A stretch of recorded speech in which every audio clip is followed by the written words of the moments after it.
So it's a pleasure to have this time with you.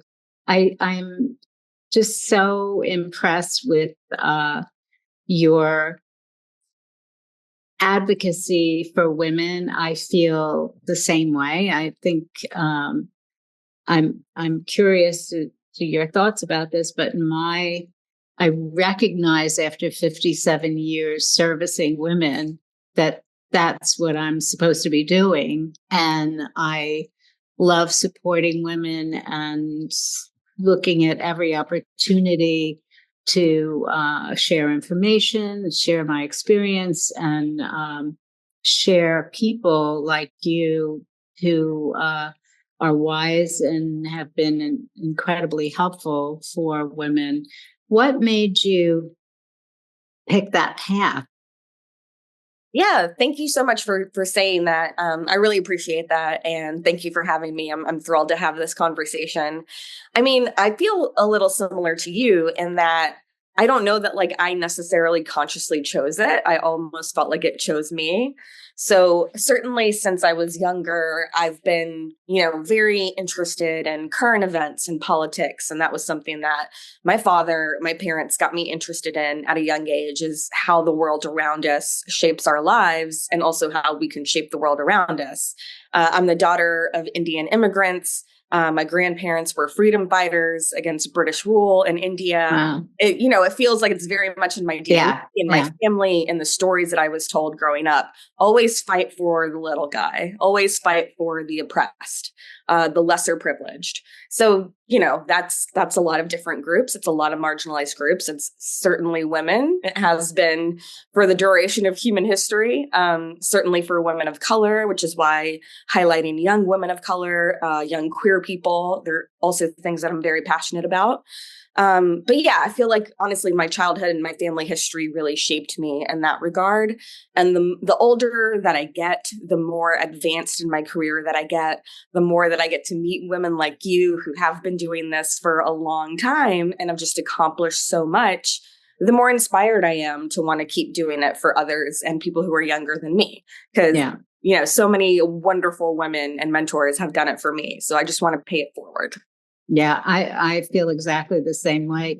I think it's such an advantage having being immigrants, first generation immigrants, what we learn from our parents, that energy is only once. It's in that generation that understands, see the world so clearly. And your mother and father had obviously a great impact as your early inspirations. And I feel the same. What I learned from my mother really supports everything I think about now. And I think educating young women and young people and being a part of their lives is a big part of it. And your role at Teen Vogue is such a perfect fit for taking that information forward. How did you what were your first thoughts about how you were going to approach the position and to where it is, where you've taken it? Yeah. So I think prior to Teen Vogue, I was at a place called Now This. I'm not sure if you're familiar. Our mission at Now This was news for young people by young people, which is honestly very similar to what we do at Teen Vogue. By that point, it was the youngest, most diverse newsroom I'd ever worked in so far in my career. It was great because it was the first place I worked where they actually empowered younger people and, put us in charge and said, hey, what kind of storytelling and content do your peers want to see? What are they interested in? As I'm sure you and everybody listening knows, the way that young people consume news and content is so different to when we were growing up or when older generations were doing it. It's all on their phones. It's all on social media. That's like predominantly how they get it. And so now this was a wonderful training ground for understanding why it's so important to tell stories in a way that's actually going to reach young people. So at Teen Vogue, I think about my childhood a lot. I think about what I would have wanted to see on the cover of magazines or the stories that I would have wanted to see told growing up. And I think about how alone I felt sometimes as a young brown woman. I'm born and raised in Louisiana, so I grew up in the deep South. Yeah. And, I had a great childhood and friends and family, but every kid, every teenager goes through a phase where they just really feel alone, and it might be for a multitude of reasons. So what would that little girl want? What could help her? How do we keep bringing community together? One thing I knew when I took this job, because it was 2021, so we were just a year into the pandemic, but we could not have predicted how the next couple of years would unfold, nor could we predict how it would impact young people. But now it's been 4 years in this position, and I've seen students who were high schoolers, right? They missed their high school graduation when COVID first started. Now, if they went on to college, they probably had their college graduation disrupted last year, if not by further outbreaks in America, these massive college protests that we saw take over everywhere. And that led to canceled graduations too.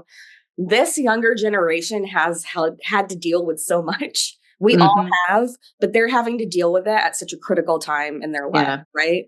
And that pressure, again, it's just like, if I can do anything to help them through this, then I want to do that. Yeah, it's really, you're so right. It's incredible.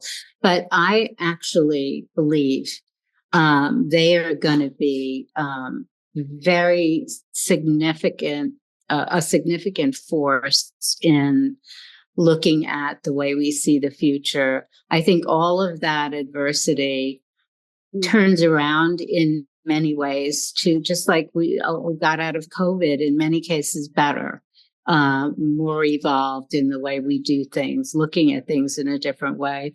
And I do believe it's a time in every aspect of our lives, but this group of young people who are having experiences for the first time and understanding who they are through those experiences for the first time in the most abstract way you could possibly think of. But I'm an optimist about it. I do believe this is an incredible time, and all of the adversity is key to developing sort of a new baseline. And so we'll see. And I think your work, obviously, giving them a platform, looking at your platform as a voice is important. I'm curious about how you see the new technology and AI impacting not only this group, but journalism and the way the stories will be told, and the impact of that technology on the human spirit.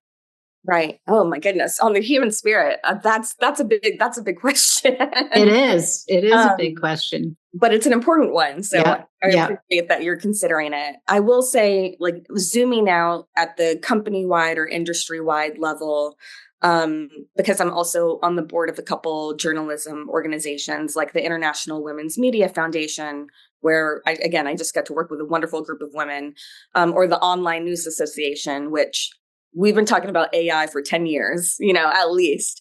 So it's been a major topic of conversation for a while now, especially in the digital journalism space, which is what we're all doing now anyway. We all live in this world. I think we're all figuring it out together, which, we're all going to have differing reactions to how it can be used, how it should be used. I think it's important to work with teams and publications that share the same ethical guidelines and emphasis on editorial integrity that you do, or that anybody does. And I'm very thankful that Condé Nast is definitely one of those places. Editorial and journalism and storytelling is so prized and valued here. And everybody knows that always has to be human first. It always has to be human led. It can never be machine led. Creativity, fashion editorials, photo shoots, videos, none of this can be replaced by generative AI, nor should it be. So I'm happy to work at Teen Vogue and Condé Nast because I know that the people here do believe that. That said, I also understand that there is understandably a lot of anxiety around it, and people are worried: is it going to replace my job? Is it going to eliminate my job? I think that if you do it right, there are ways to use AI tools that can help supplement your work, but it doesn't need to replace anything. And it definitely doesn't need to replace anything creative. The human spirit question, I think that's another, like, I can't predict how exactly this is going to play out, but I hope people like you, people like me, hold fast to the importance of the human spirit when it comes to creativity, and so that we never lose that, which I believe that's true. I don't believe that we'll ever lose that. And then for young people in particular, it's interesting. We actually just published a story on this, how Generation Z and Generation Alpha coming up behind them are using AI in schools, whether they're using it in schools as much as people might think they are. And, it's a mixed bag. Like, some students are like, no, I don't want to use ChatGPT. That feels like cheating. Others are like, sure, I'll use it if I'm stuck on something with homework. Yeah. So it's a variety, just like, every tool growing up. I mean, when I was growing up and coming up through school, Wikipedia was the big one. And the question was, is it cheating if you use Wikipedia? Right. Is Wikipedia a legitimate source? So there's always going to be a technological innovation that just changes the way that we study and learn. But hopefully, we can remain on the same page about what's most important. Yeah. I'm heavily entrenched in AI, and I have a unique situation because I have an archive that is now protected in a way under this AI program that was built especially for me, and it's custom and it's incredible. And I did it to kind of protect the longevity of my brand. So the way Karl Lagerfeld came into Chanel, used her archives, AI is actually having my archives, so somebody can come in then and prompt to continue the brand. And so I've learned that, and I took a course at MIT to try to understand, and I didn't use ChatGPT. I didn't use any support, and I was an idiot, I learned, because there are so many better ways. All of these engineers and geniuses are using, and I'm like, not me. Right. But then I learned, wait a minute, there's a way that this works. There's a tool. But the point I'm getting to is that in any creative experience, like you are a storyteller, and I'm a designer, and you can't originate anything without a soul and passion and emotion. Yes. And AI does not have that. And that's the thing to remember. Mm-hmm. We cannot be replaced. AI can take that information and do many things with it, but it doesn't come up with the original emotional experience that you and I have and many other people have. And that's the message I'm trying to communicate. I'm meeting with NYU students and talking about fashion and AI, and I'm trying to assure people that as long as they understand that about AI, the creativity part of what we do can't be replaced. There are things we can be afraid of, but not that. So yeah, that's really cool. I think it's so cool that you took a class at MIT too. That's amazing. Oh, let me tell you, that was humbling. I mean, it had been a long time since I'd been in a classroom, and these people were way more experienced, and I didn't even understand the vocabulary. I mean, I thought, what is going on? And then we had lectures with people who had accents from different parts of the world. And I couldn't tell if that was a new AI word or just a different way to say an ordinary word.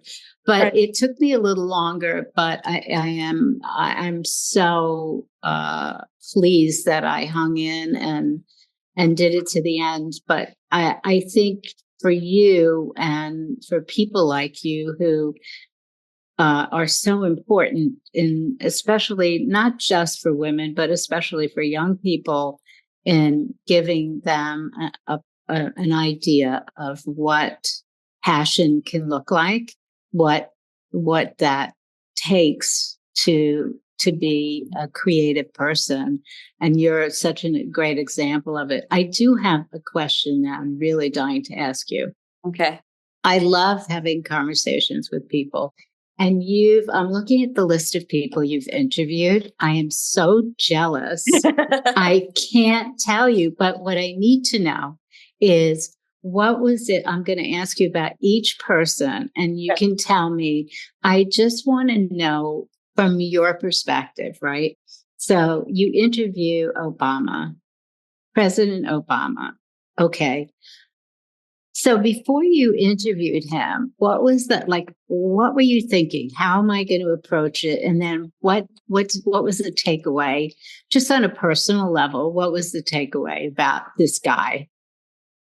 Okay, great question. I think obviously that was a total career and just personal life highlight. It was November 2016. It was like a week before the election. So he was still sitting president, obviously. And we were able to get the interview because he wanted to reach young people and young voters, which Right. like, I'm so honored to be chosen as like a representative of young people to ask him issues we care about at that moment in time. Obviously, I was incredibly nervous. I'm the same as you. I love talking to people. This is why I'm a journalist. Like, I just love learning people's stories Right. and learning about them. Interviewing is absolutely one of my favorite things. I've had the privilege to interview quite a lot of people. Of course, none as high profile as the sitting president when it's Barack Obama. Right. So I was nervous, even with the prior Right. experience I had. It was a lot of studying my note cards. I had all, I worked with my team, my colleagues. I worked on all of my questions. I practiced them. I worded them in different ways to see what would make the most sense. Of course, I was keeping up to date with all of his recent interviews to see what he was talking about. And I practiced as much as I could. Now, there are two things that I'm really proud of. Like, there's a couple things I'm really proud of with the interview, but two things come to mind. One is I had practiced and prepared so much that it turned out I didn't need my note cards really at all. We'd gotten, 2/3 through the interview, and I decided to look down at my notes just to make sure there's nothing I'm missing. So I looked down at the note cards in my lap, and then I realized that they're upside down. And they've been upside down the whole interview. I love it. I love it. And so there is a moment on camera, you can just see me like subtly change around the note cards to read them properly. And then secondly, you know what Obama is like. He is a wonderful orator. He takes a long time to say things sometimes. Mhm. So it was supposed to be like a 12-minute interview, which like, that's great. But I'm really proud of myself. I managed to stretch it out to 22 minutes. Oh, good. And got that extra time with him, which was That's great. because I could tell he wanted to keep talking. Yeah. And like, okay, I'm going to keep asking you questions. Yeah. Yeah. You want to keep talking. Speaking about issues that young people care about, if you remember the Dakota Access Pipeline protests that were going on, especially with the indigenous people of that area, it was a huge deal at the time. And so I'm really proud because in that interview, I pressed him on what was going on. And he made news by saying that his administration was actually looking into stopping it. And that was the first time. Oh, wow. First time he said that. Good for you. Good for you. I think that is an achievement, because I think I think it's just the comfort that certain people have in a conversation. And obviously you put that out there, and, being smart and comfortable to talk to makes a big difference. Tell me about Kamala Harris. So I've actually interviewed her a couple times. The first time was when she was running for president in 2020. And that was interesting because that was just getting to know her more at the time. I questioned her on her record as California Attorney General. And she's very personable. You've probably seen this in her interviews. She can bounce around topics from food and cooking to policy to her family. She is the daughter of an Indian immigrant, which is one reason why her run in candidacy is just so wonderful. Obviously, first Black woman, but also first South Asian. She's very proud of her heritage. I think that's so cool. Her parents met at a civil rights protest. She has a really interesting story. So she was great to talk to. And then the most recent time I interviewed her was when she was vice president, and she did a lot of work while in office to call attention to reproductive rights and the threats to reproductive access for young women and young people, which I think is really commendable. So that the interview was focused around, what's happened to abortion in the United States these last couple of years, and what states and communities can do now to help protect that access. Mm-hmm. That's great. And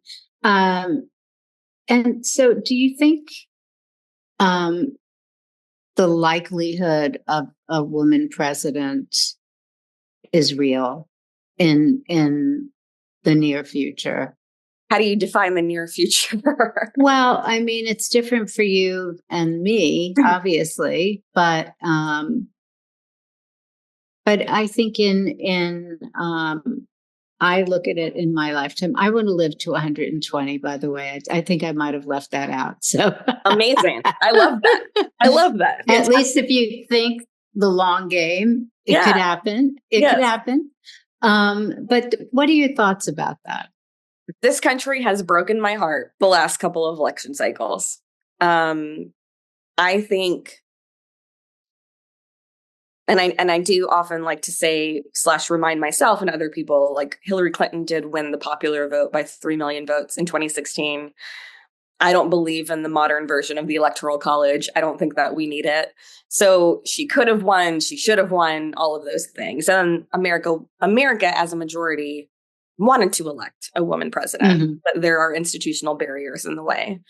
I was a little surprised, maybe not as surprised as I should have been, but I was a little surprised that Kamala Harris did not win the popular vote this past time, but it was also extremely close. It was an extremely, extremely close margin.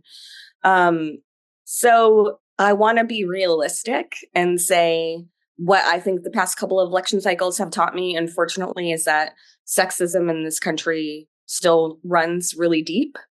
And we still have to deal with that as a country. So I'm extremely hopeful that in the next 20 years, we can do it. I can't believe that we haven't done it yet, considering when you look at other developed nations and they did it in the 80s, like India's done it. Like, what are we doing? But I'm both taking the long view just because of what we've experienced, and still hopeful that it'll happen sooner rather than later. What do you think? What was I'm very optimistic. Very optimistic. And I'll tell you why. I think an interesting thing is happening. I think there's a lot of masculine energy right now, and it's in our government. It's in women.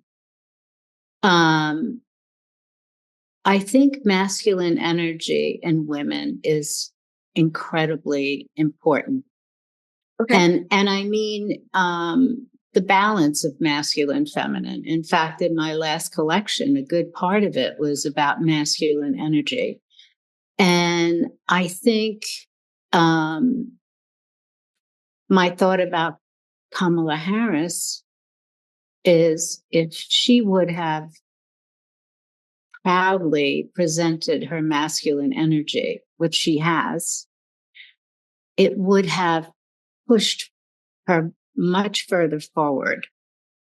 Interesting. And I think that's a side of her that if I were her advisors, I would put out there strong. And if it's not her, there will be a woman, and I'm not even sure what party or what thought process would be in that arena.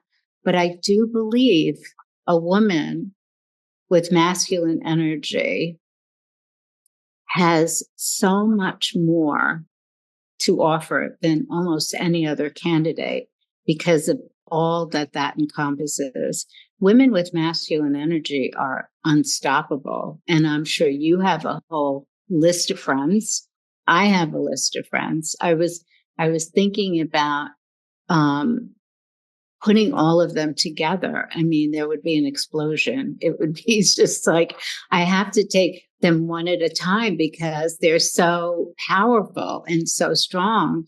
And the more I look at how women are accepting masculine energy, even the women in Trump's circle have masculine energy. And there are women you and I know in our worlds that have masculine energy. And I could see with the right approach to a communication, that person could be a very unique new take on leadership. And I think we'll be ready for it. I think everything, the ebb and flow of everything gets us there. So I'm very high on masculine energy right now. I'm becoming very aware of it. And as you know, in fashion, we pick up energy and feelings. And that's why we do collections a certain way. And I always look at what's going on in the world before I do a collection. But the biggest message I have right now is this masculine energy. You and I have it. Clearly, there are things that we could very well be more masculine than a lot of men we know, right? Can I ask you to describe what masculine energy means to you? It means I'm going to describe it, and it's not the complete description, but I'm going to describe it this way. And it's doing it from the negative, which I don't like to do, but it's all the things that women felt was inappropriate for them to do, or that maybe they should wait and let something else happen first. Now, men expect certain things the minute they start talking. Boys expect certain things like it's a grant. You're granted this, right? I think the shift has taken place where now women are saying, I got this. And it's young women that are saying, I got this covered. You don't have to talk for me. You don't have to take care of this for me. I got it. They're not even thinking they have to marry a guy who's going to take care of them. Nobody's thinking like that anymore. So the younger generation is in this mindset. You see it. I see it. And so more and more women are saying, wait a minute, I got this. And if the attitude changes in a woman's head, then it's possible.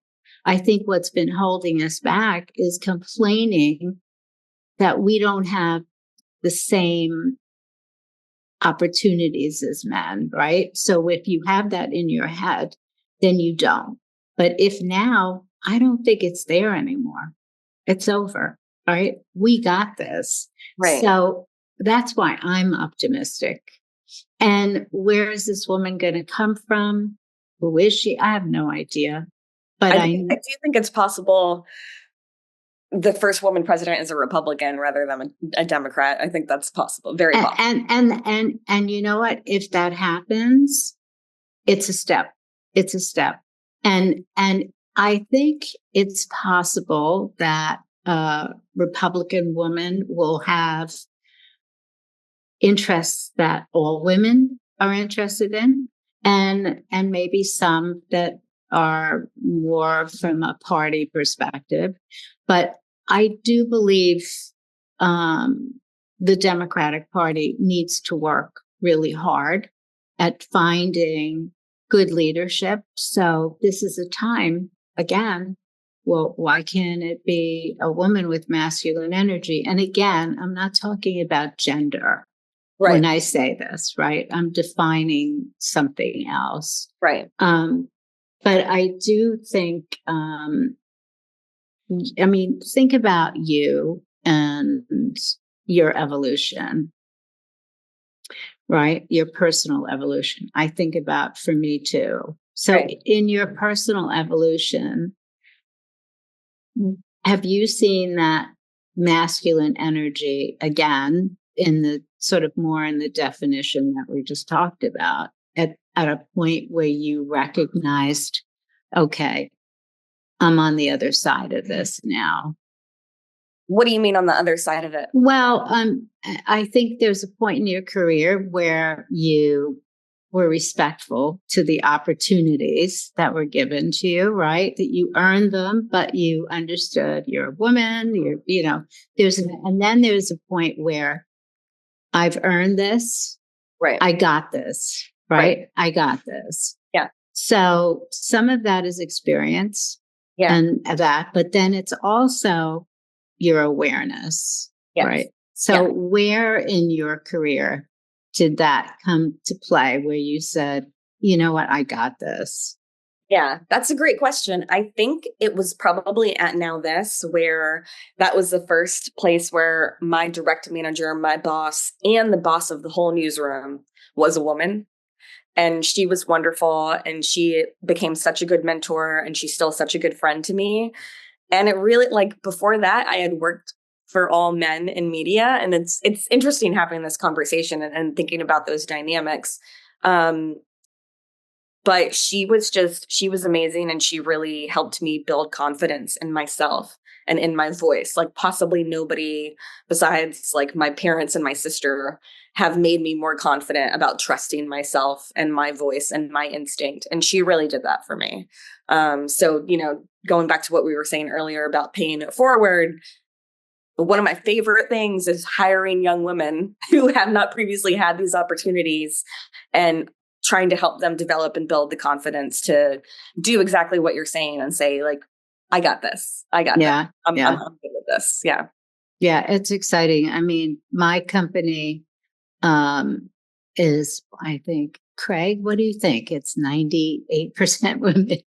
Um, and it's really exciting because we're a real mix in lots of different ways. Yeah. A real mix. And the seeing the genius of this new group that are coming in and seeing what they have and how blending the different generations that have been working together and watching that is very exciting. It's the most exciting, I think, as far as that new energy.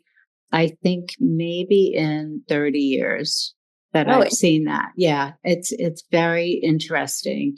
But I also think the social media, the new kind of media that we have, it has a big impact on that.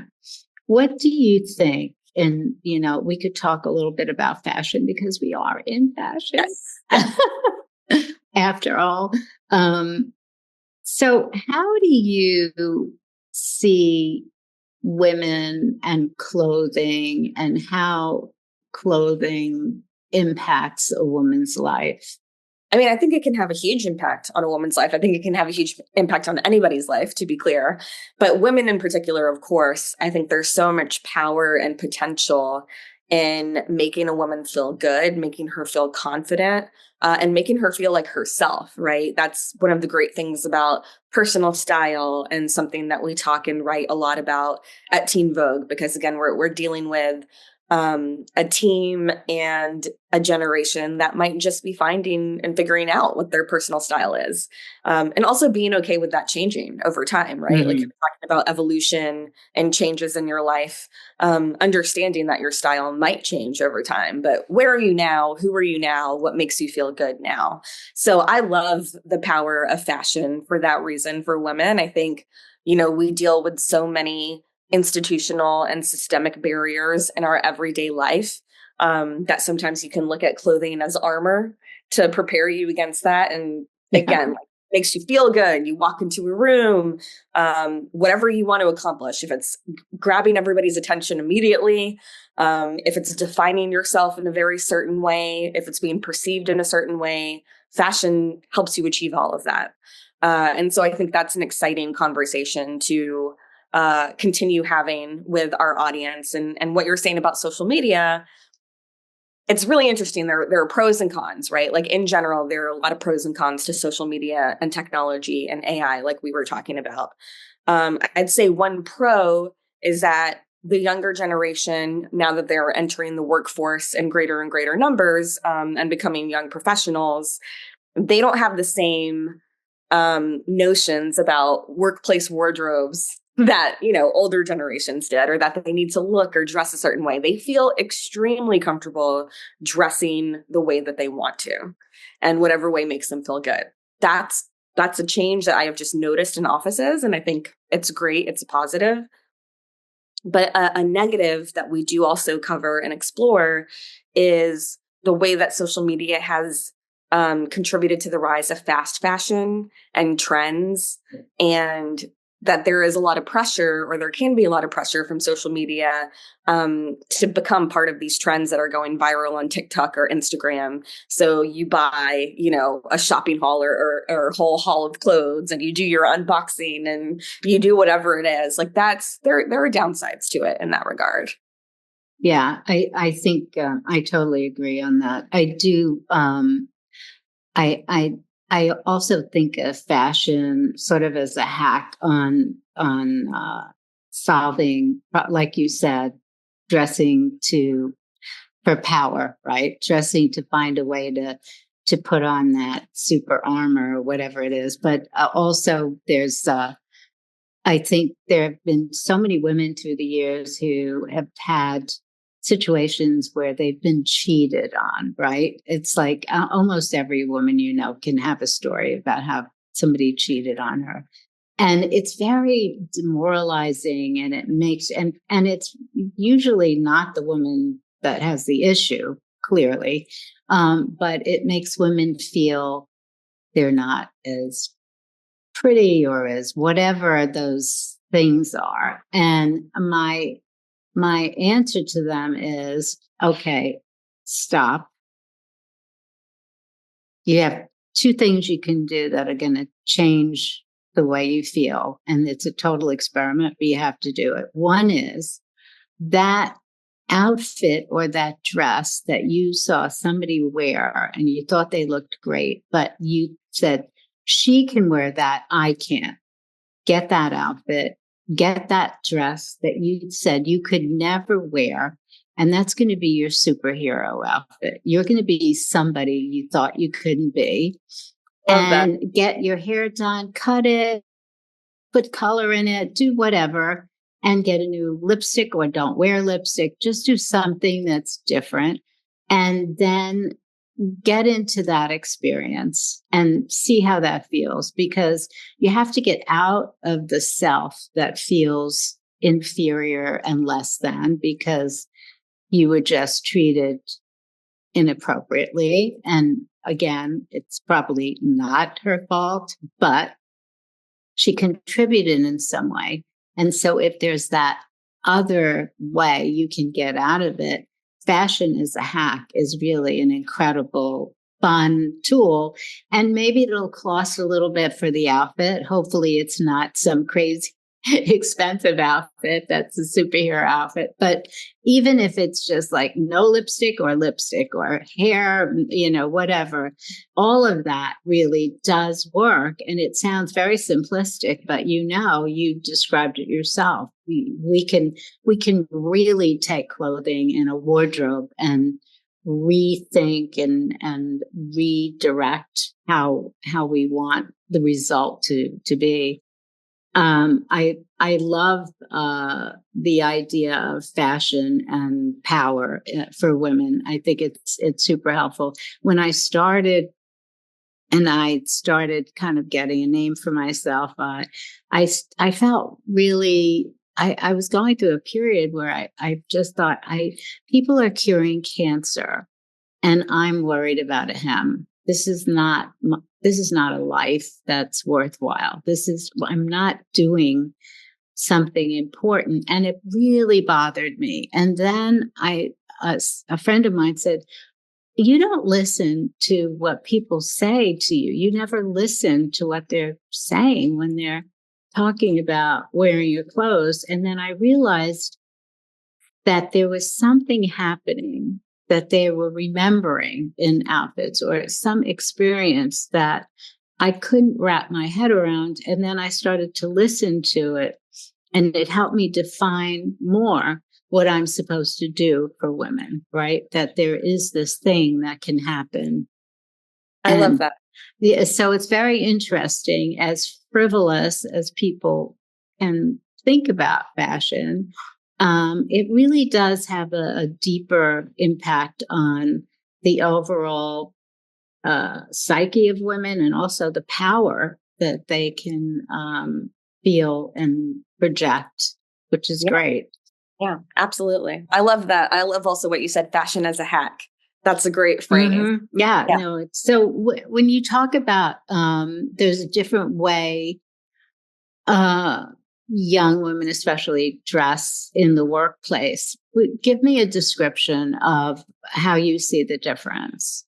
I think it's just a different level of self-confidence and less like caring what other people think, and feeling like you have to fit yourself in a box and dress a certain way in order to be taken seriously or treated respectfully or any of those things. And this is also something that the pandemic has changed, like coming of age and going to work in the pandemic. It's changed how everybody dresses, right. Not just younger people. But I think the combination of those factors, the fact that they have social media, they're often so confident in their identities, they really want to be able to express who they are at work. I think that's another kind of relic of older generations, that there's the person that you are in the workplace and there's the person that you are at home. And like on Severance, they can be completely different people. But here, like, and with younger people, part of it is bringing your identity into your work and just feeling like you can express yourself and be yourself. And you are that on social media, and you are that in person and in real life. So those are some of the ways that I've just noticed that younger people feel more confident and emboldened to express themselves in the workplace through fashion. And I think that's great. Yeah. It makes for a more interesting office. It does. It does. Yeah. And I do think everybody coming back to work is a really good thing. I think interacting is creative, but it's also it's great for the human spirit. I love being around everybody, and I think it's just really is great. It's another interesting trend that we noticed, because we talk so much about being digital natives or social natives, and how many screens is Gen Z looking at any given time. Right. They're so obsessed with technology. But again, another impact of the pandemic and them having to stay home or go through school or college from home means that they are so hungry for community. And we've really noticed that. And one of my favorite things we do at Teen Vogue is Teen Vogue Summit, where it's an in-person all-day event and celebration. And actually, I would love for you to be a part of it if it's something that you might be interested in. I think you would love it too. But it's a community gathering. Yeah, and that's great. Editors, we get to meet our audience. We have wonderful people who have succeeded in fashion and entertainment and music come talk to them and take their questions. And they're all eager for guidance and mentorship and wanting to know how to succeed in these fields. And there's, they might be the most technologically advanced generation ever, but they really want in-person community as much as anything. It's the human spirit, emotion, passion, all of that. So so some of what you see on social media in that age group and other age groups is either an obsession towards the filtered, perfect,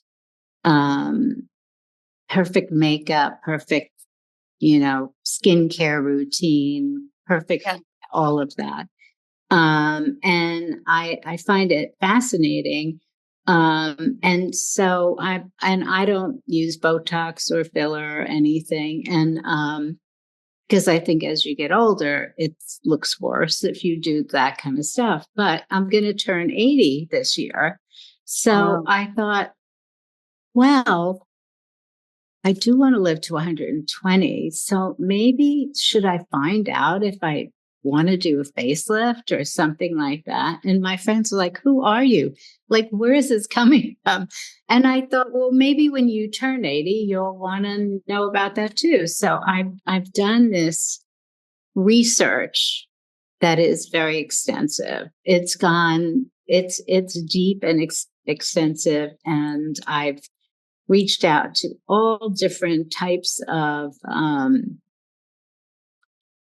whatever you call it. There's many versions of what you name these transitional kind of imperfections that get perfect, or taking wrinkles away, or making people look younger, and all of that. And I don't want to look like I've entered the witness protection program. I just, maybe, I feel so energized that maybe a little, I don't know.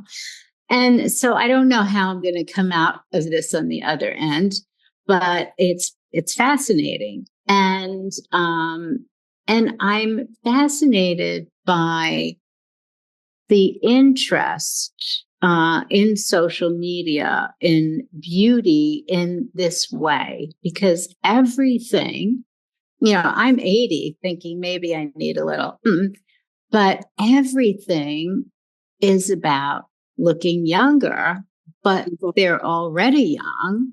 Right. And like, what the hell is going on? Like, what is happening?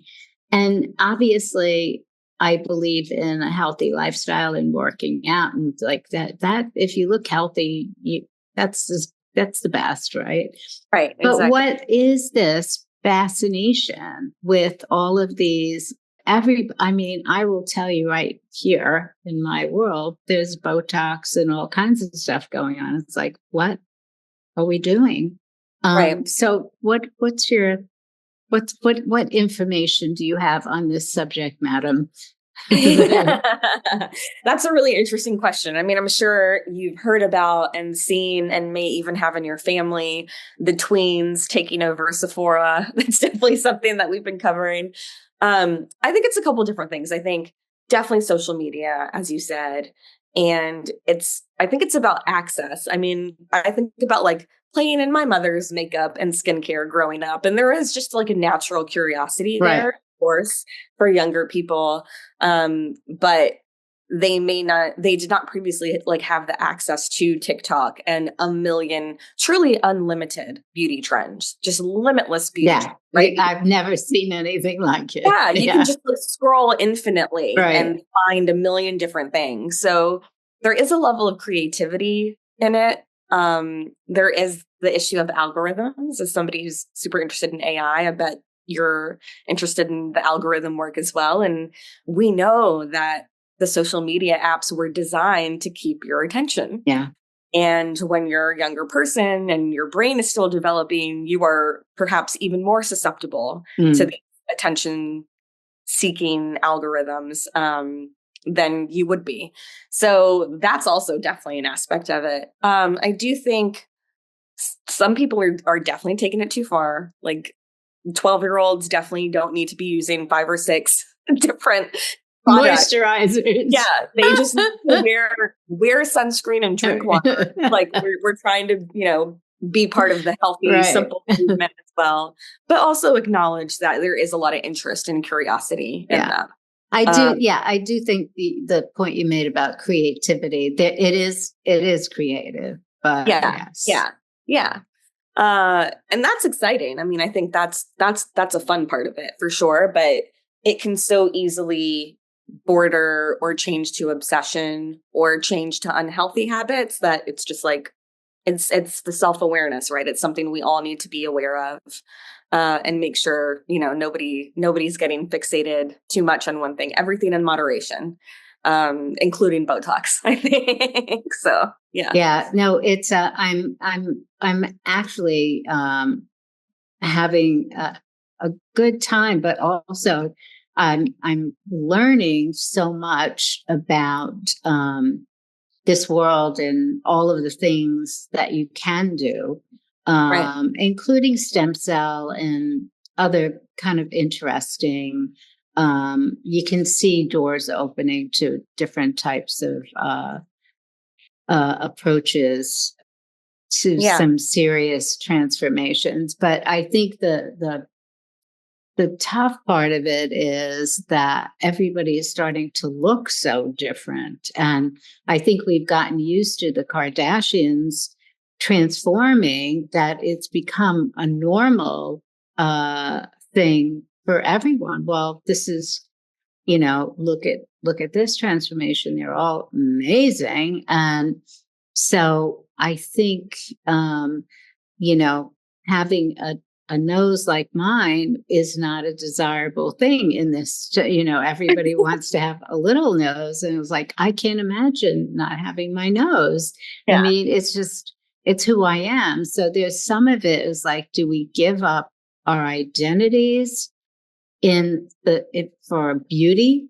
Right. Or can we not find beauty in our own identities? Like I want my nose to be part of my beauty. Going through my tweens, when I grew up in an Irish Catholic neighborhood, and everybody had a little turned up nose, and we didn't look like everybody in the neighborhood, and my nose kept growing and growing. It was like, what, Mom? What's happening? I would sleep on my nose so it would turn up. It was like, now Oh, it's like, well, these are all these early kinds of things you think about if you're different from people you grow up with, right? I'm sure you've had the experience too. You're different. And so there are a lot of young people that are different. You talk about them, you think about them, and you want to protect them, not to protect them from life, but to give them the tools to feel good about. I'm just using my nose as an example, but it could be anything. yeah. And so in doing that, when you do that, what what do you think you can accomplish in that? So I think um, there's always going to be, I mean, the Kardashians have been what famous, or their show's been going on for Forever. 20 years now. Like I they are clearly a lasting part of pop culture. they are. They really Yeah. are. So I think like there are always going to be those trends and those inspired trends. And I think that there was a time when there was understandable concern and anxiety about young people getting fillers and unnecessarily, because they thought that's what you need to do. And I do think in like the earlier days of social media, like 2010s, mid 2010s, there was a movement toward this kind of like one more homogenized look. Snapchat filters, like influencing how kids want to look, was a big thing. But I've seen an interesting shift now back more towards authenticity and individuality and celebrating that. I'm not saying it's completely gone, like the Yeah. pressure and those trends and anxiety, that's definitely still there. But I think that we've now moved to a point of social media where having a hyper filtered, curated life isn't what everybody wants to see. Some people want to see that and they follow the influencers who they follow. But a lot of people are interested in different kinds of content and different kinds of beauty. And what's also cool is like now we're in positions of power at places like Teen Vogue, or my colleague Jess Kroll at Allure magazine, who I think is doing really great work in this space. And I remember Allure took a pledge a couple of years ago to like stop using terms like anti-aging, because we don't Yes. know. Why? Why are we fighting aging? Yes. Aging I is a know. wonderful, I beautiful, know. privileged thing. Also, Norma, you look amazing. I didn't know that you were 79. You look absolutely incredible. Yeah. Well, the anti-aging phrase has been sort of my enemy. I hear it and it's like, boy, you're aging. It's a good thing. You get smarter. I wouldn't want to be another age. I like everything I have right now, and that you learn and that you are. It's just staying as healthy as you possibly can so that you can enjoy the benefits of age. And I use the phrase aging with power instead of aging gracefully, because gracefully, no, no, no, no, no, Yeah. not with this. That's also putting you in a box. Yeah, no, not with this energy we got going here, with this masculine energy. We're not aging gracefully. We're aging with power. And that is really that's really the ultimate. But the thing is, young people really need to start taking on the idea of aging with power at an early age, so that they empower and take it on and don't make crazy choices that have to do with something that doesn't make any sense, because you age every day, and hopefully the experience of each of the days, whether it's good experience or bad, takes you to a better place in the next year and the year after that. So I'm glad that that phrase is being challenged. Yes. But when you do the research I'm doing right now, I gotta say, it's a good thing my eyebrows still move up and down. It's like, oh, really? Okay. You mean like the language that's being used? It's like, it's beyond the language. It's also the things that you can do or being done. And I'm probably going to try some of the things that aren't permanent, because I think there's experience in that, and maybe it'll be something I'm comfortable with. But it's an interesting world, and I think I'm seeing a peek into the next thing that people will think about. Obviously, health is still the dominant theme. If you're healthy, you're going to look better and more energized, which that obviously is the idea of youth that can be more universal with age. So, and where are your parents now? They're still in Louisiana. Oh, they are. Yeah. They are. And growing up in Louisiana is really like a unique experience, isn't it? It really is. You said you had a really good childhood. I did too. And I think my neighborhood was part of it. So your childhood. Where did you grow up? I grew up in, like I said, an Irish Catholic neighborhood in the 50s. Sounds like it's a long time ago, and it is. In New York City, in an area called Yorkville, which was in the Upper East Side, but way not in the fancy Upper East Side, in way towards the river. And it was a great community, and we did everything together. There were 12 kids in every family, obviously. And I just loved it. And I was different. My family was different. But with that, we learned a lot, and it gave me a better understanding of people who are different and what they experience, just the way you have that. It's sort of a visceral thing that you understand and you can feel right away for somebody else. And tell me about your childhood. Yeah, I think I give a lot of credit to my parents, obviously, because being immigrants and me being first generation, it's always been really important to them to teach and preserve our culture and heritage as much as possible. I was also raised Hindu. My mom is very religious and spiritual. So they really established and created an Indian American community in Louisiana, and Oh my God. created like an association. So we would celebrate all the big Hindu or Indian holidays like Holi or Diwali. We would come together and do dances for our community. Like there was just a lot of learning and education and celebration of Indian culture, and other kids my age that I could grow up with, which was really great because we there it was a mix of diversity in my school years through Louisiana. Some schools were more diverse than others.